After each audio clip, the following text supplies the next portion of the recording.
et puis di kontaan ci invitation bi ngeen ma may pour mën a au moins expliquer li nga xam ne moom moo jotoon a xew ci diggante Zamalek ak Génération Foot ci match retour.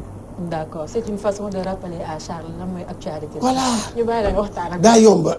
ak a yomba xale bi juddu barki dem sax xam ne loolu. boo ko newoon nii rek mu jooy yuuxu Génération Foot Zamalek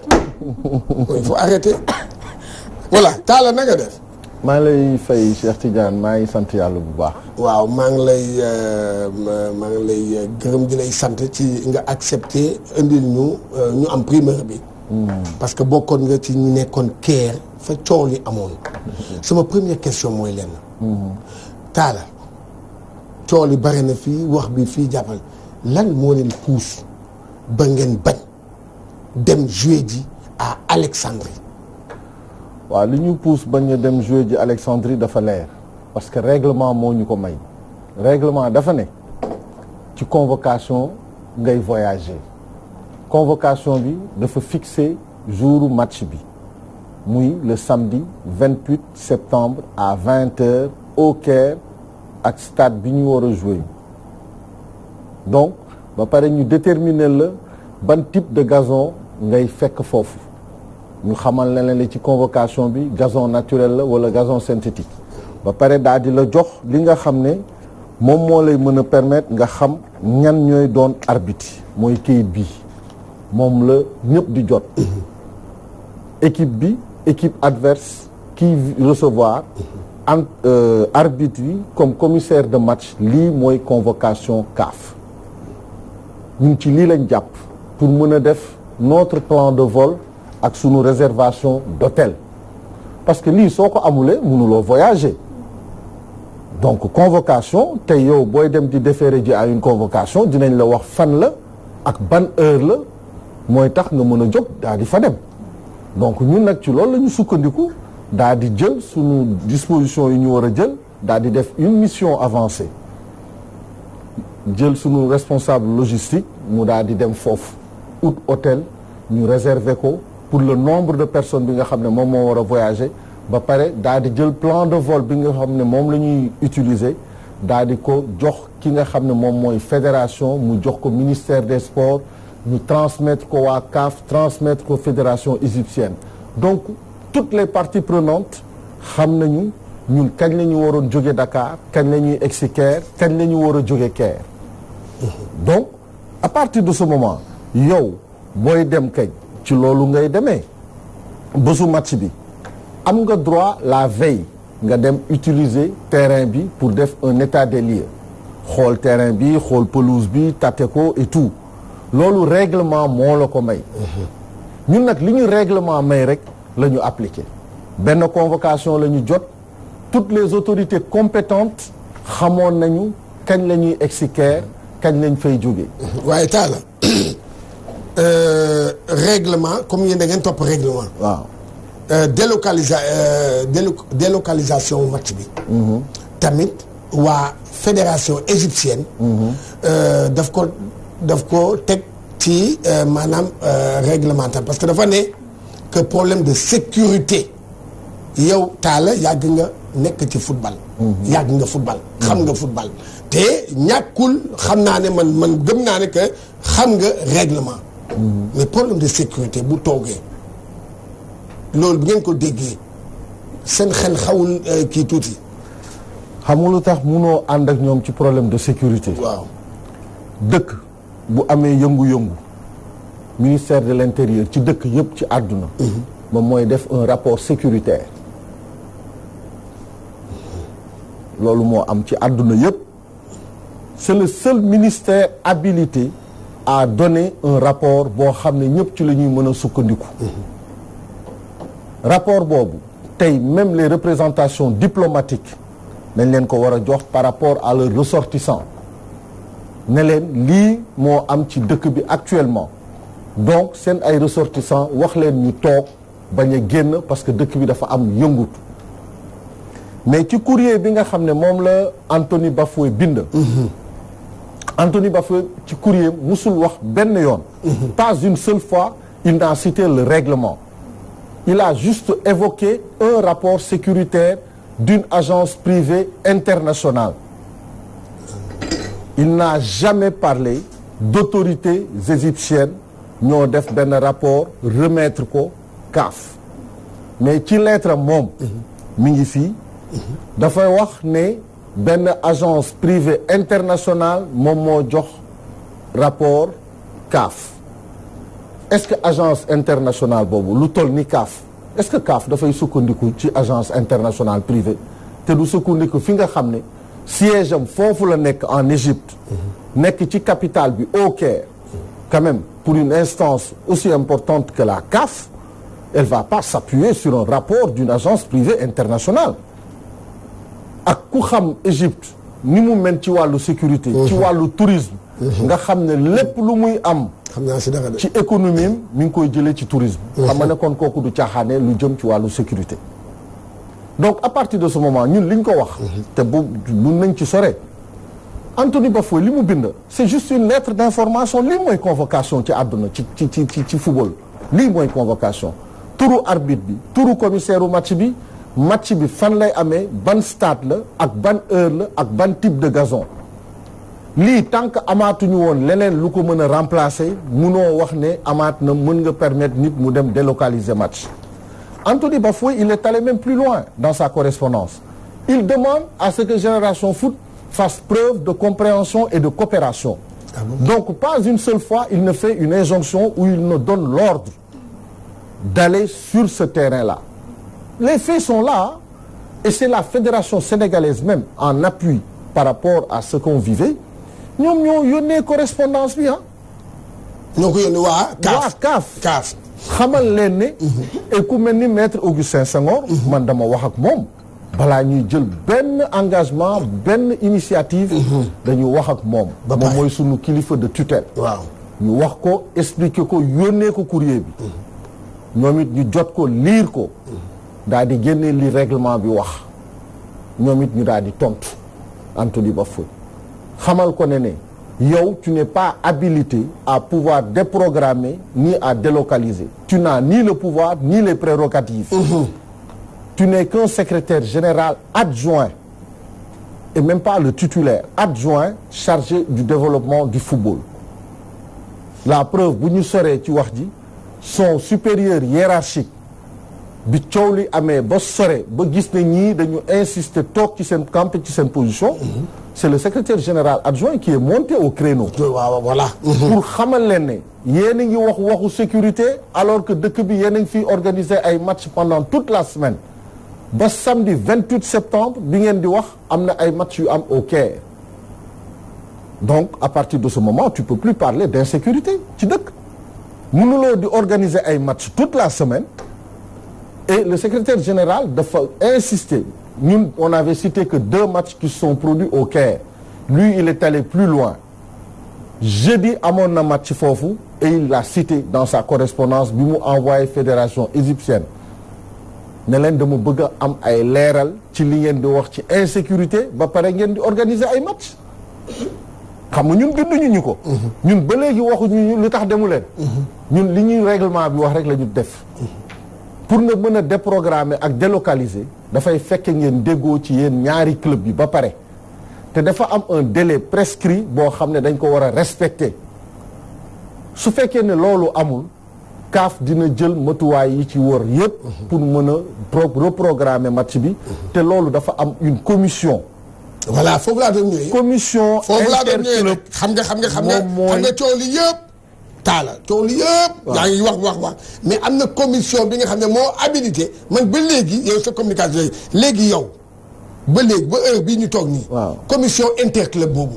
mais ñoom est-ce que ñoom réagir nañu wax nañu mais non du ñoom parce que ñoom ñooy organiser waaw mais léegi xam nga bërëb bu nekk dafay am solidarité yéen fii tey ci plateau Walf keneen bu bëggoon ñëw bëgg leen rax tuutil keneen ci ñeneen ñi ci des dinañu mànkoo daal di jàppale seen collègue du mooy dëgg mooy dëgg yëfu nit rek la waaw léegi commission bi nga xam ne moom moo habilité pour def loolu moom rek a mën a déprogrammer match commission interclub moom rek la kenn amul keneen dëgg la waaw léegi loolu la règlement bi wax beneen doomu aadama mënu ko def commission la buy dajaloo réunir seen biir daal di décider d'une délocalisation et d'une déprogrammation tant que loolu amul mënoo dem jouer ji feneen soo fa demee c'est à tes risques et périls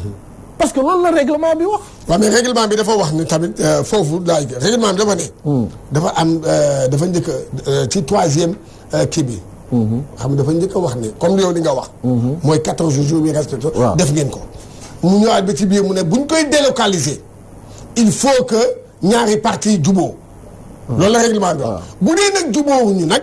léegi nag commission bi foofu dafa ne mu ne nag léegi interclub bi léegi moom mooy jël. moom mu ne fii lay organiser. xam nga loolu la xam nga moom moo am dernier mot bi lu mu wax. waaye léegi man dama bëgg a xam parce que loolu la Sénégal yi bëgg a xam. taala ba léegi nii. ndax commission bi wax na wala waxul. mais commission bi mënul wax parce que xam nga commission bi dañ ko mettre devant le fait accompli xam nga nit boo xam ne tu n'es pas habilité à faire une chose. nga xëy bés yow yaa ngi nekk Douala parce que Anthony Bafoué li muy bind yëpp correspondance am yëpp boo ko xoolee mi ngi nekk Douala. Il était à Douala en train de faire l'inspection des terrains pour le Cameroun pour la CAN qui doit se dérouler au Cameroun 2021. mi ngi woon foofu Anthony Bafoué amul benn prérogative encore une fois tey dafa mel ni yow chèque Walf TV est-ce que am nga droit signer ko. non. pour mu mën a dem ci banque bi dafay am ay signature yu ñu fay déposer ne fii su fi ñëwee chèque yii la ñu reconnaître signature yii la ñu reconnaître. donc aussi tamit organisation boo gis ci àdduna dafa am fu muy jaar dafa am ay procédures encore une fois il faut pas que ñun ñu ridicule africain parce que li ñuy def nii c'est-à-dire que nit mënu ko war a mën a xalaat man aw ma pouvoir yi aw ma prérogative yi et je me l'arroge jox ko sama bopp c'est ça la réalité. Talla yow ñun ñëpp xam nañu footballu kii Afrique CAF. man dama ko yàgg di wax man gis nga man gëw ma waa CAF. parce que njublan dëgg moom mooy waa CAF surtout léegi la gën a yées sax léegi la gën a yées waaw yow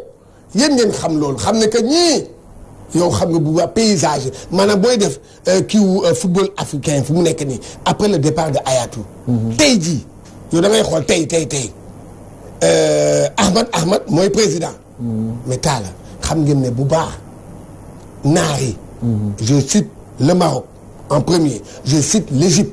en deuxième position je cite l'Algérie en troisième position ñoom seen jëm bopp maanaam mun naa wax ne entre ñoom ñooy commandé est-ce que loolu jël maanaam tenir ngeen compte ci aspect boobu bien vrai que xam nga wax dañ koy négliger mais est-ce que yéen balaa ngeen di jël décision boobu est-ce que tenir ngeen compte ci aspect boobu parce que ñoom noonu rek lañ fi nekkee ak ñu ci tenir compte xam nga lu tax ma ne la tenir nañ ci compte la preuve en est que gis nga bi coow li amee parce que Anthony Bafoué règlement amul benn règlement boo xam ne permettre na benn responsable ci àdduna bu mën a délocaliser match ni déprogrammer ko match international amul ça n'existe pas amul il a bafoué toutes les règles élémentaires de la CAF amul donc à partir de ce moment ñun xam nañ li règlement bi wax et on s'est appuyé sur la fédération avant de faire quoi que ce soit donc à partir de ce moment gis nga marocain bi moom mooy patron Anthony Bafoué moom moo bind lettre dimanche bi nga xam ne ci lañ fa doon jógee ñun parce que samedi match bi mi ngi waroon am le 28 le 29 il a envoyé un courrier à la fédération égyptienne di leen laaj naka ngeen mënee wax affaire insécurité et pendant toute la semaine yéen a ngi programmé ay match ba tey le samedi 28 septembre Anthony Bafoué li mu def dafa neexul a xalaat munoo toog ba à 24 heures d'un match de Ligue des Champions et puis d'un match qualificatif nga jël décision unilatérale yow sa bopp ne da ngay déprogrammer match sachant que le match doit se tenir le 28 toi tu attends à 24 heures du match tu prends cette décision c'est-à-dire que xel est-ce que mën na nangu loolu dëgg mais loolu la def et courrier yi moo nekk nii loolu ñun ci loolu rek lañ toog defuñu leneen lu dul match mënoo ko déprogrammer en 24 heures donc instant bi Talla je peux dire que Génération Foot reconnaître ñu li nga xamante mooy signature Anthony Bafoué la preuve en est que bi ñu demee ba wax ji sore patron moo monté au créneau le Marocain parce que Marocain bi lu tax moom demuñu seeti ko directement posez-vous la question lu tax njëkkeewuñu ci Marocain bi nga xam ne mooy patron Anthony Baffoy c'est lui le secrétaire général ne ko yow bindal lettre waa Génération Foot mais ils sont allés chercher très loin à Douala quelqu'un qui était là-bas en inspection nga ne ko bindal lettre wax leen tey vendredi noonu lañ mel vendredi 13h26 tu envoies un courrier pour dire que ne le match qui doit se dérouler demain à 20h non bind leen lettre ne leen match bi non déprogrammé nañ ko Alexandrie la c'est à 200 kilomètres dem leen foofu mais daal gisoo ni kon ci loolu ñoom nekkuñu di def li nga xamante mooy tentative de déstabilisation de l'équipe. non ñun déstabiliser wu ñu benn yoon déstabiliser wu ñu benn yoon c'est-à-dire que xam nga lan la c'est des mauvais perdants ñun dañ leen gagné fii et personne ne pouvait s'imaginer que ni ñun dinañu gagné Zamalek au Sénégal ñoom ci seen bopp et je vais vous faire une autre révélation c'est le président du Zamalek qui m'a payé les droits de télé man maa ko jaay droits de télé yi à $20,000 ñoom dañu yaakaar ne dañuy ñëw fii rek daal di saaxee dóor ñu benn 3-0 comme ni ñu gagné woon équipe somalienne bi ñu dajeel au premier tour en 2 matchs ils les ont battus 13 buts lañ leen dugal Zamalek bu ñu gagné woon fii le problème d'insécurité ne serait jamais posé au Caire su ñu gagné woon fii problème bi ñu am mooy que waa ji dafa jënd droit yi ñu téléviser ko en direct ñoom ñu seetaan seen défaite boo xam ne mënoo ko wekk ci arbitre mënoo ko wekk ci envahissement de terrain mënoo ko wekk ci dara dañ leen gagné bu leer du coup ils ont eu la pression de leurs supporters la preuve en est que jusqu'à ce matin ñi ngi menacé waa CAF ne leen bés boo leen fi defee leneen ñu taal CAF vidéo moi j'ai la vidéo en arabe waa ji daf ko génne di menacé supporters yi menacé ne bés boo leen joxee verdict boo xam ne méngoowul ak ñun li ñu xaar dinañu taal siège bi au Caire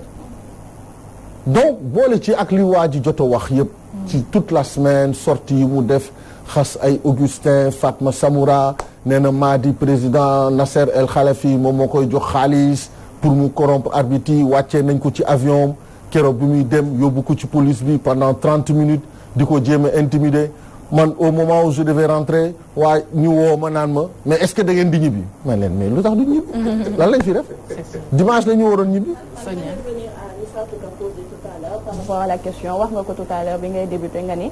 bu compétition amee dañ lay wax jour bi wax la heure bi wax la lieu bi nga xamante ni daf fay loolu mooy convocation voilà donc ngeen toll ba benn moment boo xamante ni ñu gis des changements comme ni nga ko waxee à des heures yoo xamante ni c'était pas des heures pour def des changements léegi démotivation boobu noonu je pense que est-ce que stratégie la pour ñi nga xamante ni ñoom la pour un peu démotiver wala dafa am yeneen cause yoo xamante ni tey mën ngeen expliquer moom mooy waral li nga xamante ni mooy changement bi am. xam nga olof dafa naan ku yeewu ren dañ la nax daaw. parfaitement. ñun dañu màgg. dootuñu xale. gis nga problème boobu bi mu amee. on a pris toutes les mesures nécessaires. ñun bañ nañ ko ba hôtel bi ñu nekkoon dafa am terrain de foot te dafa am projecteur à toute heure mënoon nañ fa entraîner mais pour wane ne le ridicule ne tue pas en Afrique. nous on s'est dit qu'on a le règlement avec nous vendredi dinañ leen pousser à bout on va aller là-bas juste constater wan leen ne ñëw nañu li ñu règlement bi permettre def nañ ko même boo leen ñu bañee ubbil stade bi comme li ñu jot a def dinañu delluwaat mais programmé nañu ne dinañu mën a entraîner à 20 heures ci hôtel bi foofu on avait déjà pris toutes les mesures ne waa hôtel bi terrain bi réserver leen ñu ko à 20h30 21h même parce que le temps ñuy dem constater lu ne refuser nañ ñu accès bi ci stade bi alors que dañ ci am droit entraîner la veille du match bu ñu bañee it c'est pas grave on va faire juste un aller-retour mais on va constater bi ñu constater on a refait la même chose le jour de la programmation le 28 septembre dem ba ci stade bi retourné waat foofu constaté lu ko ba pare daal di jël un avocat parce que foofu avocat moom mooy constaté ñu daal di jël un avocat yóbbaale ko pour mën a def après un PV de constat ne dañu refuser accès bi ci stade bi. nous on est resté zen on est resté serein dans cette affaire là. léegi benn question pour parce que foofu waaw léegi benn question rek waaw foofu laay kii xool xaaral benn question non non question la xam naa dina ko répondre kii mooy yéen coow li am nii xam dafa am développement coow li am nii jot yéen da ngeen jot convocation pour assister au tirage waaw wala déet. jot nañ ko. jot ngeen ko ba pare ñu laaj ñu identité wu ki ñu war a représenter. CAF moo ko war a jël en charge. d'accord muy sunu secrétaire kon général loolu am ngeen ci yaakaar loolu yëpp am nañ ci. daal dina leer nañ ñu ngi. mais ma yokkal la leneen. waaw